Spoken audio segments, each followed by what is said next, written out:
Ontem em Porto Alegre, e quem estava lá viu, eu entreguei o livro que escrevi, que todo ano eu escrevo um livro sobre a conjuntura. Esse era o título: O Martelo, a Pedra e o Fogo. E lá, para receber o livro, quem estava lá viu, eram centenas nas filas. Eu tentava dar o autógrafo o mais rápido possível, preocupado, o sol rachante e aquelas filas enormes ali na feira do livro de Porto Alegre. Mas cada um que chegava em mim, me abraçava, eu dizia: o único preço do livro que eu imprimo na minha cota é me dar um abraço, porque eu sempre digo que num abraço cabe todo o mundo. E as pessoas diziam no meu ouvido, muitos em lágrimas, que fizeram que eu também me emocionasse. Quem estava lá viu: Paim, para onde vamos? Que situação é essa? Nunca vimos, nem no tempo da ditadura, algo semelhante o que está sendo proposto agora. Eu ouvia cada um, de forma carinhosa, respeitosa, abraçava e percebia que eles estavam um misto de indignação e de medo com essa PEC que está para ser votada aqui no Senado da República e que já foi votada lá na Câmara dos Deputados. Todas as audiências públicas que eu vi até o momento, e estou preocupado, eu quero mais que venham os dois lados, se posicione a favor ou contra, mas perceba que o que são contra não vem nos debates. Eu mesmo propus inúmeros debates, tenho viajado o Brasil, fiz mais de 15 encontros no Rio Grande, mas quem pensa diferente não vem. Setores da sociedade organizada, quando eu organizo o debate, não conseguem colocar porquê dessa PEC. Resumindo, centrais sindicais, federações, sindicatos, movimentos sociais e estudantes, mais de 1.000 escolas e universidades estão ocupadas. Porque eles não querem estudar só, é isso? Claro que não. Eles estão preocupados com os efeitos na educação, com essa tal de medida provisória, com os efeitos na saúde. E estão liderando um grande movimento. Eu chego a dizer que no passado foi no ABC Paulista que surgiu um grande movimento. Agora está surgindo dentro das escolas.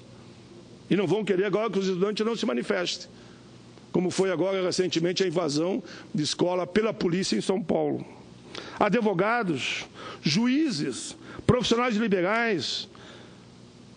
Eu não sei qual o setor da sociedade, a não ser os banqueiros, estou me referindo aqui à sociedade organizada, que tenha se posicionado, olho no olho, favorável a esta PEC. Eu não sei qual o setor da sociedade. Não consegui enxergar nenhum. Mesmo o empresariado, que pode estar no meio desse negócio, eu digo bem a palavra negócio, eles não têm explicitado que estão favoráveis. Percebi agora, inclusive, que as entidades dos prefeitos se posicionam da mesma forma, que sabem que vão ser chamados a pagar a conta, que vai reduzir o poder de investimento dos municípios. Agora, vamos pegar um exemplo aqui no Senado mesmo. O E-Cidadania do Senado Federal está realizando uma enquete aqui no Senado sobre essa bendita PEC ou maldita.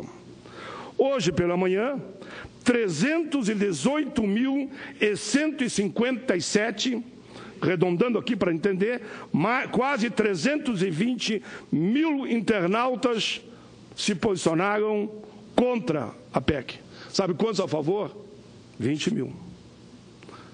Ou seja, 300 mil nessa pesquisa, vou citar os números exatos, 318.157 contra 20.236 a favor. Ou seja, 300 mil contra, 20 mil a favor. Alguma coisa está errada, sabe? O povo brasileiro todo é que está errado. É essa reflexão que eu gostaria que o Senado da República fizesse, analisando essa situação. Mas vamos além.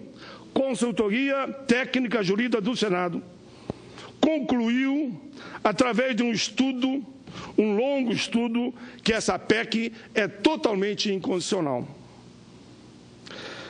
Já a Associação Nacional dos Membros do Ministério Público encaminhou ao meu gabinete nota técnica externando o seu posicionamento pela rejeição da proposta, porque tem o mesmo entendimento que aqui eu me referi.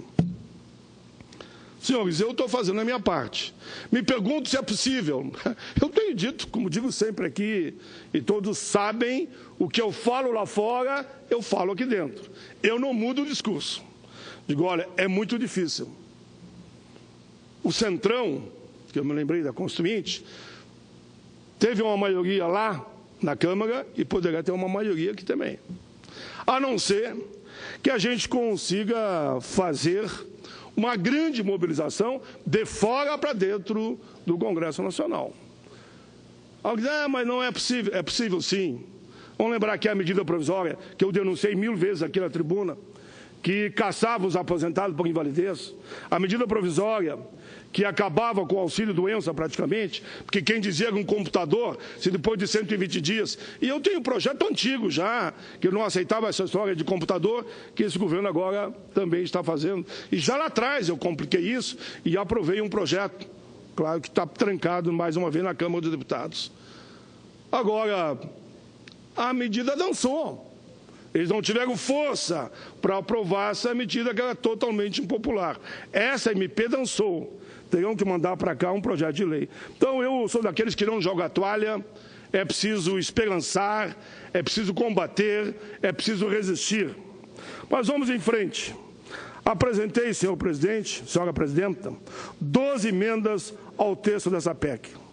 Primeiro, uma delas, exclui os gastos com a Seguridade Social desse tal de limite de congelamento por 20 anos. Repito, Seguridade Social é onde fica educação, assistência, onde fica a saúde, assistência social e a previdência. Exclui um outro, especificamente a previdência social.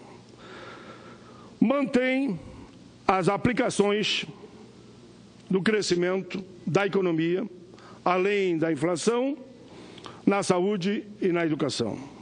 Limita a 5 pontos percentuais, não, diminuímos, limita os percentuais da receita corrente líquida da União à despesa com pagamento de juros e amortização da dívida pública. Não tem os 5%. Permite a alteração do novo regimento fiscal a qualquer tempo ao texto original, alterações.